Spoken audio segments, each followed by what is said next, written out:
All parties Hurriyat conference has said that India is continuously violating international laws and conventions in occupied Kashmir. APHC spokesman Advocate Abdul Rashid Minhas in a statement in Srinagar said since the Bharatiya Janata Party-led Indian government revoked the special status of the territory on 5th August 2019, the Kashmiris are being deprived of all the basic rights.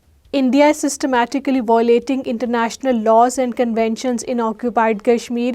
A report released by the research section of Kashmir Media Service said illegal and unilateral revocation of the occupied Kashmir special status by the Modi regime is a clear breach of the established principles of the international law.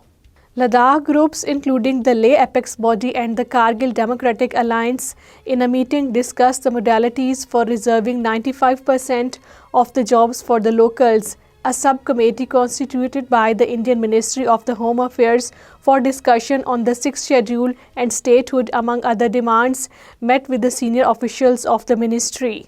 Indian forces have killed 12 tribal community men in the disturbed Chhattisgarh state of India. The Indian troops killed the men during a cordon and search operation in the forest of the district.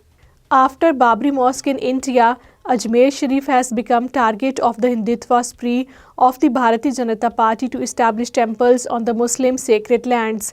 A court in the Ajmer issued notices to the Archaeological Survey of India and the Modi government following a petition claiming a Shiva temple exists within the Dargah of the Sufi saint Moinuddin Chishti.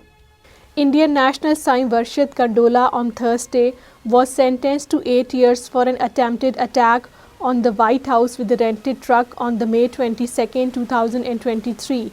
The White House attack exposes the India's terror pipeline. Global countermeasures are now essential. Hindutva extremism isn't confined to India only. Radicalized Indians increasingly threaten the Western security, making the diaspora-linked extremism a growing international concern.